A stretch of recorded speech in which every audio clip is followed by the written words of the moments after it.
everyone. Meet Prince Gary. My newest addition to the family. So it is officially the dog days of summer, which means Jenna does not want to go outside and wants to hibernate and do nothing because it is disgusting. When I walk out and my sunglasses literally fog up, so when I remember this is why I like winter. This is why I like snow. Also, I've not been uploading. Where have I been? I have mainly been in Florida, which was super fun. If you haven't seen my vlog for that, please go check that out. It was one of the best times of my life. Yeah, I've never really been to Florida before. I think I talked about this in a previous video, but my only experience in Florida was when I was like 9 and I almost ran into a spider the size of my face. It was kind of like if West Virginia and Australia had a baby and I wasn't vibing, but this trip was so much more fun. I just woke up, walked, got coffee, went to the beach, swam, went back to the Airbnb, slept. It was great. It was great. And yeah, so like I know it's halfway through August, but I wanted to take a little recap about everything I did in July and about my plans for August. And everything I wrote down for August it's changed so much because I got distracted and got excited about some new ideas. So I'm really excited to share that all with you. Let's start with how July went. First of all, I just want to show, I never really show my spreads, mainly because I'm really bad at spelling. Please don't spell check me. This one was cute watermelon themed, and I did in fact eat a lot of watermelon last month, so that is fitting. So let's start with the first category, my house projects. This changed a little in July. I didn't think I was going to be able to do a lot, but I was actually able to completely finish my laundry room, and I'll insert some pictures and clips here. And I absolutely adore it. Everyone told me, don't paint the ceiling, don't paint the trim, you're gonna regret it. But once I got that wallpaper up, I knew in my heart that was the right decision. I love it. Unfortunately, I am stuck with like 2 extra rolls of wallpaper. I'm gonna email the company and try to get my money back. Probably not though, and it was really expensive, so I'm a little upset about that. Other than that, the house projects, I really didn't do anything just because I was so busy with getting to Florida, coming back from Florida, adopting a new cat. You saw Prince Gary, he absolutely loves it here. Princess Fluffy Butt is not a fan yet, but they're doing better. They're doing better. He just wants to play, you know. She does not want to play. And that causes issues, especially at 3 o'clock in the morning. See, a lot of my house projects that I wanted to get done didn't get done, but I finished a bigger one than I anticipated. So I'm counting that as a win. I also did not make a non-toxic swap last month, so I'm gonna try to double up for August. In terms of music albums, what a disappointing month for music. Like, it all kind of sucked. Like, Gracie Abrams had some cute songs, very like 2016 Sad Girl Tumblr vibes, but the Gorillaz, their new album, it didn't land for me. There was like 2 good songs on there, and then the entire album that Ariana Grande put out, I kind of hated it. I couldn't understand a thing she was saying. And I know she can articulate. Like, I've seen her perform other songs. I've seen her in Wicked, right? And it's just like, girl, what happened? What happened? I can't hear. Like, I was like turning up the music and like, is it me? Am I deaf? What's going on? But via the internet, I found out that was a problem a lot of people were having. However, what July lacked in musical taste made up for in cinema. Oh my gosh, I saw some bangers of a movie last month. First of all, Obsession. Obsessed with Obsession. That is probably one of the best movies I've ever seen in my entire life. Possibly the best horror movie, if you want to call it horror. I would say it's more thriller, but still one of the best horror movies I've ever seen. And I gotta eat some crow. I went to go see The Odyssey and I fully expected it to suck. I was like reading a lot online, conflicting opinions about it, but then my husband was like, Jenna, you just gotta go watch it and just go watch it as a movie. not as an adaptation of the Odyssey, because I'm a history buff. That's literally my major. You gotta ignore the history behind it and just go watch it as a movie. And so I took myself on a little date. I went all the way to E-Town, and I was glued to the screen. Like 3 hours went by like that. I was like, I need this to be longer. It was so good. And then I started learning about all the practical effects that Nolan was using in the film, and I was just blown away. Like, I'm still learning about how he put together all these scenes, all the animatronics. Like, he literally made, like, the Cyclops, like, he made, like, a life-sized puppet of the Cyclops. And it's just, like, that's crazy. Oh my gosh, he's a genius. It was so good. Now, my one critique, okay, Tom Holland, he did a great job. I think he's a good actor. But he kept referring to Odysseus as dad. And that kind of took me out of the film. Like, I feel like father would have been like a better word to use when describing his family. Like, because he called his mom mother. It'd be like if he like walked on screen and was like, hi mommy, mom, mama. It just didn't really feel like mature enough for his age and the setting. Because he's like royalty, right? And I don't know, just calling Odysseus dad, it just, I feel like that was a bad script choice. And speaking of our precious Tom Holland, I did see Spider-Man Brand New Day, and I don't know why I seem to be the only person on planet Earth that didn't really care for it. Like, it was a good movie. I'm glad I watched it. I wouldn't really see it again, especially with past 3 Spider-Man movies being so amazing. I had really high expectations going into it, and it just, like, I don't know, I felt like there was too many characters wedged in, and there wasn't really that much of a plot. And also, why is Phoenix in the movie? Like, she's X-Men, and that's like a completely different part of the Marvel universe. If they're gonna cross them over, fine, great, but I just think they did a really poor job at it. In terms of like Marvel movies being good, it's not up there for me. TV shows also were really great last month. I watched this really cute mini series that my mom recommended. It's called Seeking Persephone. It's very Pride and Prejudice vibes. You know exactly what's gonna happen going into it. You know, but you're just watching it because you want cute, cozy, Victorian, enemies to lovers vibes. And I think I binged it. I think I watched it in like 1 or 2 sittings. It was so cute. Okay, let's talk about Outlander. This took a turn for me. I started watching it before Florida, continued watching it in Florida, and stopped watching it when I got home.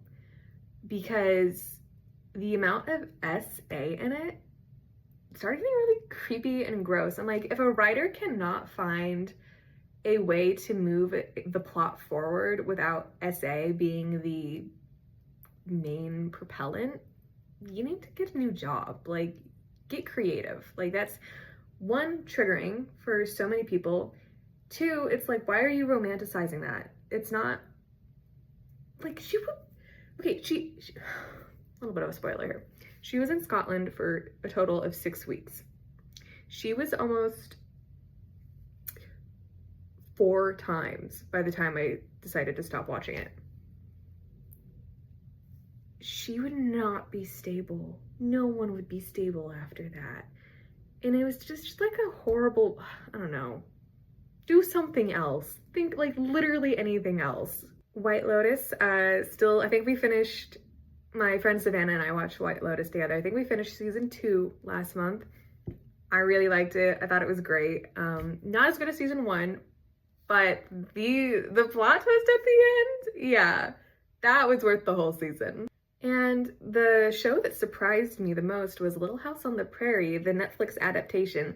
I also kind of went into this going, you know, Netflix kind of has a reputation for not being very faithful to source material.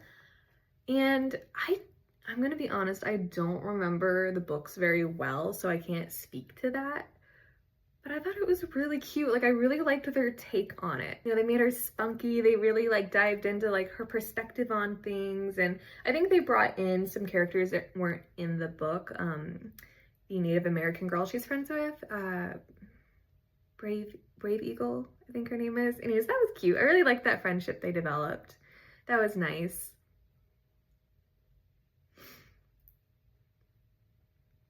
Again, I just ate that one up. I thought it was just cute. It was comforting.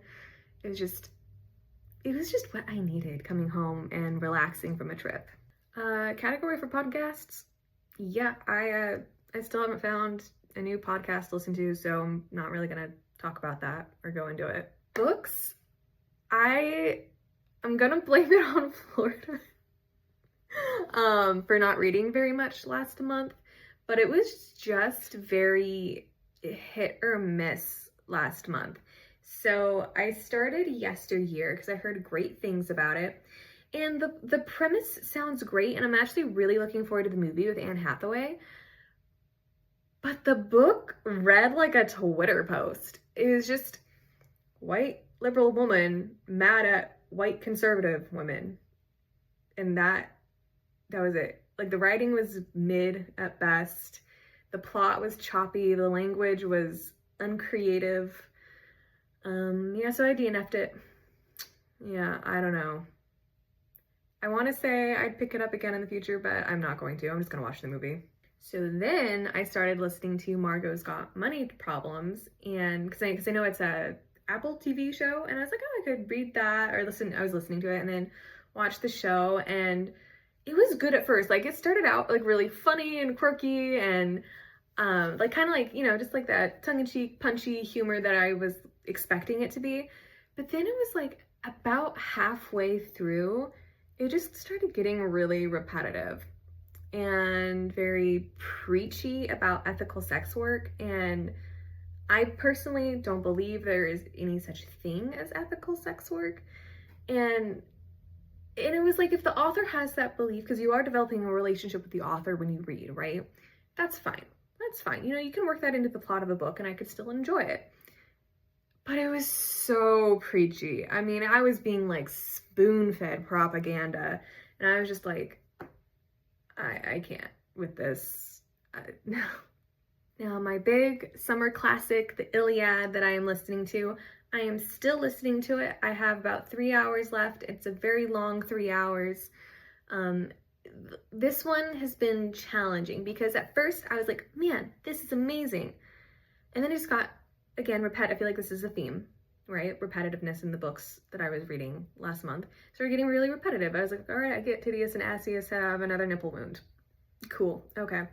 But the parts about like the Greek gods, how they're plotting and pulling and pulling the strings, that's really cool. And then I just got to the part with Achilles finally entering the battle, and that's been more exciting to listen to. So I really feel like it's just like a chapter by chapter thing. Like, oh, this one chapter, I love it.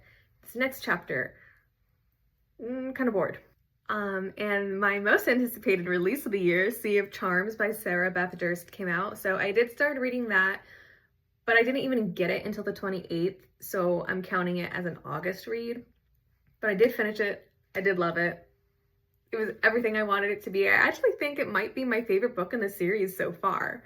If you haven't picked up her Spell Shop series and you just want she describes those books as feeling like you're drinking a cup of hot chocolate on a winter day. And I couldn't agree more. You know, there's not like murder and mayhem and, you know, like deep plot or anything. It's just nice, you know? And sometimes you just need nice. And then the book that absolutely took the cake, spoiler alert from my favorites, wrapping up at the end of July, was The Seven Husbands of Evelyn Hugo.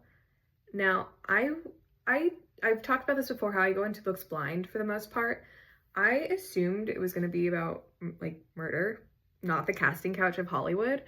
And I was pleasantly surprised about how amazing it was. Like, I didn't think, like, if I had known that the plot was actually about the struggles of women in Hollywood and the LGBT community during that time, I probably wouldn't have been a book that I would gravitate towards right now.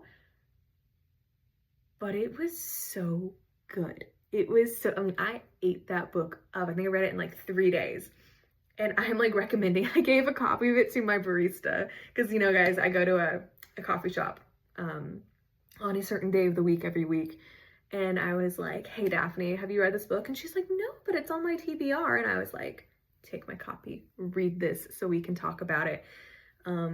Yeah, I'm like trying to get all my friends to read it so I can have somebody to talk to about The Seven Husbands of Evelyn Hugo. It was chef's kiss amazing. Okay, so to wrap up for July, I'm gonna go over my favorites. Favorite album is gonna go to Daughter from Hell by Gracie Abrams, even though I didn't really care for it. Favorite book, Seven Husbands of Evelyn Hugo. Movie, that goes to Obsession, hands down, easiest pick ever. TV show, Little House on the Prairie, because, yeah, and that surprises me. Like, I'm shocked that I loved it because, little funny story, I hated the original TV show growing up, like, with a visceral passion. And one time, I guess I was misbehaving for a babysitter, and so she strapped me to a chair with a belt and forced me to watch it.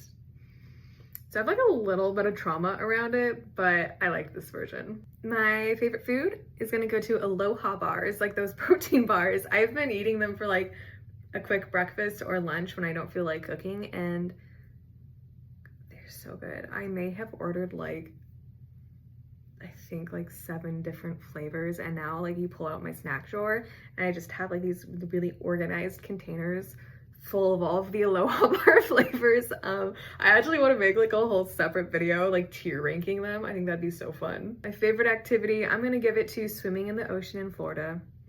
That might be kind of cheating because it's not something I can do like every day, but that was my favorite activity from July, waking up and going for a morning swim.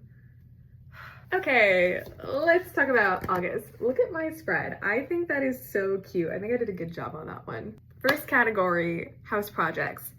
This has changed really rapidly over August. So originally I was like, I'm just gonna hang some plants in my window, in my kitchen window, and I'll show my inspo pic here, and organize my first aid, because that's what I wanted to do last month and didn't do it, and get one of those pull-out cabinets for my kitchen, because my kitchen honestly has like really, really bad storage. Like, it's horrendous.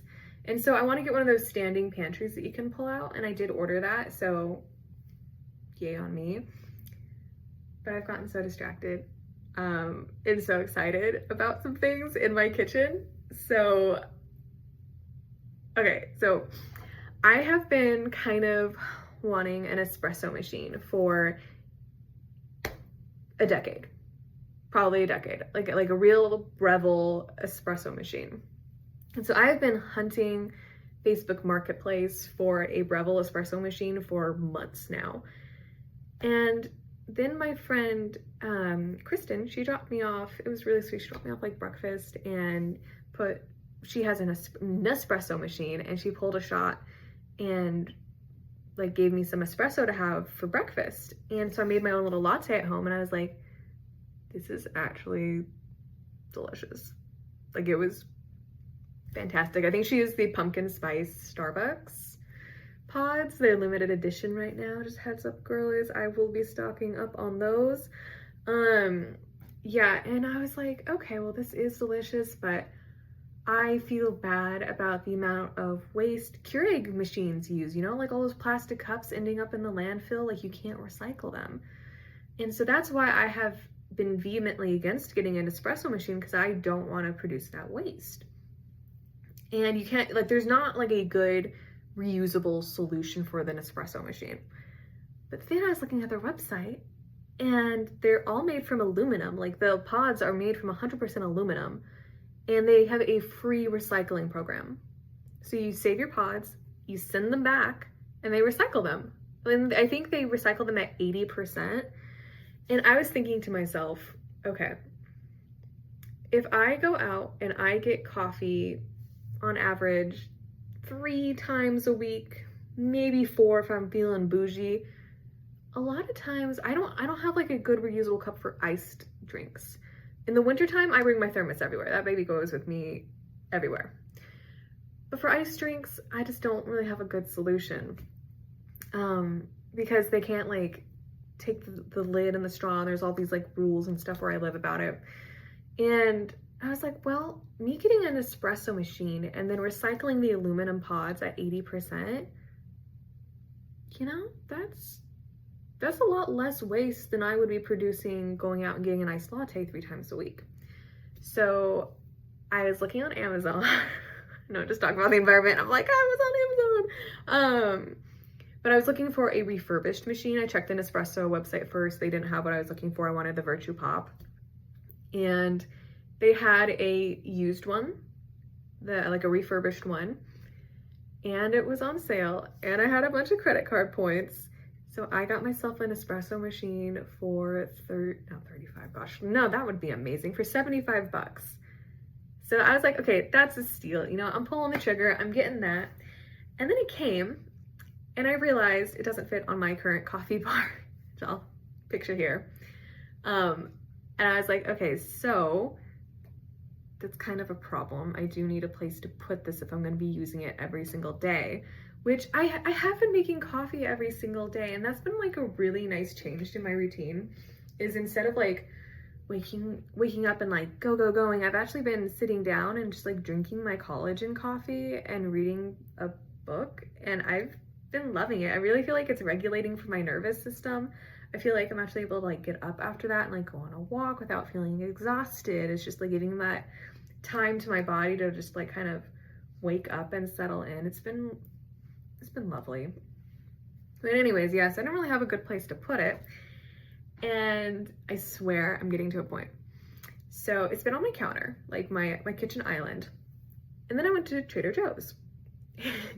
And for my garden, I think I've mentioned this before, I'm working towards getting it certified as a pollinator habitat. And coneflower echinacea is fantastic for pollinators. They burrow in the stems and lay eggs for the winter, and then the birds eat the cone heads. Cone heads too. It's like late winter food for the birds. And I have been looking for white coneflower for a really long time. And then next to the white coneflower at Trader Joe's, they had this really beautiful peach colored coneflower. And so I was like, oh, what a unique color. I've never seen that one before. So I bought both of them and I brought them back and I put them on my table.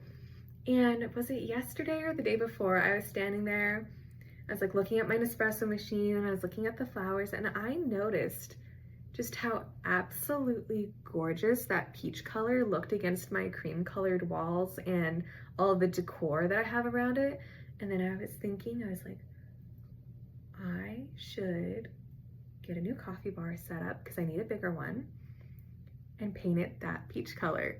So I took a leaf from the echinacea plant, went to Lowe's, color matched it, got a bunch of samples and put them up on my wall. So that is like my big project for this month. It will probably lead into September as well because it's not even getting here until the 27th, and I think there's only 30 days in August. So there's like probably no way I'm getting this all done in August. But yeah, so that's my goal, is getting my new little coffee bar set up. I'm doing the plants in the pantry too, so I'm actually doing a lot this month in terms of housework, which I'm so excited about. Like, I'm just so thankful and grateful to be able to do all of this. So I'm just like, I'm really excited. I think it's just gonna be absolutely stunning. And I found these little vintagey looking knobs. I'm gonna use the primarily white ones because I think the blue against that peach is just gonna be beautiful. In terms of my non-toxic swap, I still want to work on switching up my bathroom spray and transitioning from plastic cutting boards into something that's not plastic, but also not aluminum or glass or butcher block, because I've had butcher block cutting boards before and I don't take good care of them, and then they fall apart and they stink. That's probably a me problem because people love them, but I just like, I don't know, they always smell. And yeah, so I need to find a solution for my cutting boards because I can literally see like the plastic chipping into my food sometimes. Not a cute look. And then, so also for August, I decided, oh, I'm gonna add in a new category, a creative project that I'm gonna start working on. Whether that would be like one of my hobbies, like crocheting or knitting or writing or whatever, painting, drawing. And so I added in that, and I thought making a fairy cosplay would be really cute and really fun for like a Renaissance fair. And I want to start with making the wings, but then I realized I need a printer to print out the pattern to do that, and I don't own a printer. And I'm not buying a printer this month with everything I'm doing in the kitchen. That's I ain't made of money. So printer's probably gonna wait till next month. So migrating creative projects starting in September. Doesn't mean I'm not gonna do anything creative, but I just think, yeah, that particular project is gonna have to wait, but I'm really excited about it. I'm gonna do like this very like obviously medieval Renaissance themed fairy costume. I'm thinking about even getting a wig and styling it like a red wig. And like my mom, she's a leathersmith, in case you guys didn't know that. She's so talented, and she's gonna make me like a little satchel for it that looks like an acorn. I thought that'd be so cute. And like I had this idea where in the satchel, the acorn satchel, I could make like little bottles of pixie dust and hand them out to kids at the Ren fairs. And I don't know, I think that'd be adorable. Podcast, yeah, still, please, I need some podcasts. Please drop them below.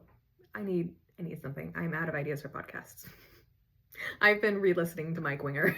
Like, I was like, yeah, his 70-part series on Mark that I've already listened to. Guess I'm listening to it again, and you know, so there we go. Now this month, I'm actually kind of excited about some music albums coming out. Weezer is dropping a new album. It comes out in 5 days, August 21st. I am pumped. I love me some Weezer. I'm a California girly at heart. They speak to my soul. I cannot wait for their new album. By the time I'm recording this, Phoebe Bridgers has already released it, and I just haven't listened to it yet. I might listen to it on, I'm going to like this event tonight. I might listen to it on the drive. But I think it's called third solo album. I don't know if it's her third album or not. I really don't know anything about her, but everyone and their aunt is excited about it, so I'm gonna give that a listen. And then also, like, I was scrolling through YouTube Shorts, as one does at 2 o'clock in the morning, and I came across this artist called Olive Klug. I think that's how you pronounce her name. She's like a folky style artist. Run, don't walk to listen to her. She is amazing. I am obsessed. I know it's like not the end of the month yet, but I think she might take the cake because I've just been listening to her on repeat, like little, what do they call that? Earworm? Like an earworm. She's just like stuck in there. It's just, her voice is beautiful. It transcends humanity. And she has this cover of Dancing in the Moonlight, and I'm just like, I want to dance in the moonlight. Please go listen to her. Olive Klug. For movies, there wasn't a lot like coming out this month that I was looking forward to. Union County looked pretty good, Union County looked pretty good. I was like, okay, I think I'm gonna go see that one. I may or may not go see End of Oak Street. I just really like Anne Hathaway, but it's like, it just looks like a really stereotypical apocalyptic movie, but this time it has dinosaurs. I don't know. I probably won't go see it, but it's on my list. I don't know. If I'm like in E-Town one day and I'm bored, I might like go see a matinee, but I'm not like itching to go see it.